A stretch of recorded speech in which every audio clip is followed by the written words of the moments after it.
ইনসাফ প্রতিষ্ঠার জন্য আমরা যে ভবিষ্যতে আমাদের যে অগ্রগামী যাত্রা আছে সেই যাত্রাকে তারা সহযোগিতা করবেন এবং আমরাও নতুন নতুন কর্মসূচি নিয়ে আনটিল ইনসাফ প্রতিষ্ঠা বাংলাদেশে হয় আমরা আমাদের প্রচেষ্টা চলমান রাখবো। সো মার্চ ফর ইনসাফ এই স্লোগানকে সামনে রেখে আমরা ইউকেতে সর্বদক্ষিণ শহর পোর্টসমাউথ থেকে শুরু করে ইউকের সর্বোত্তর শহর স্কটল্যান্ডের এডিনবরা পর্যন্ত প্রায় 16টা সভা করেছে।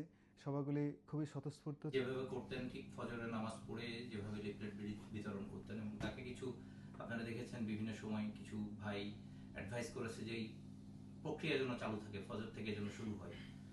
তো আমরাও চেষ্টা করেছি ওই ধারাবাহিকতায় ইনকলাব মঞ্চ ইউকে ওইভাবেই শুরু করেছে এবং আমি চেষ্টা করেছি যতটুকু সম্ভব কাভার দেওয়ার জন্য।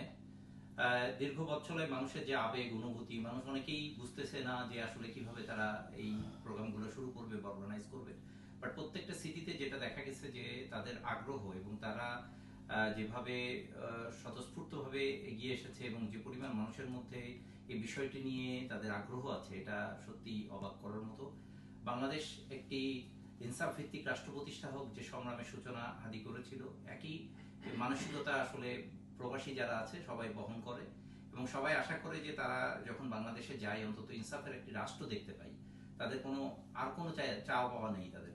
যে একটা লেগেসি ধরে আমাদেরকে দিয়ে গেছে, আমরা যদি এইটা এখন বাস্তবায়ন না করতে পারি তাহলে দীর্ঘ একটা সময় পরে কেন কান্না পায় আমি বলতে পারি না। এটা সাংস্কৃতিক আগ্রাসন, এটার দ্বারা উনি এই হিসাবে বলেছেন যে সাংস্কৃতিক আগ্রাসনের বিরুদ্ধে যদি আমরা নতুন একটা আমাদের কালচারটা যদি আমাদের সোসাইটিতে ডেভেলপ করতে পারছি, ভারতীয় যে আধিপত্যবাদ যেটা আছে সেটা চিরতরে ম্লান হয়ে যাবে।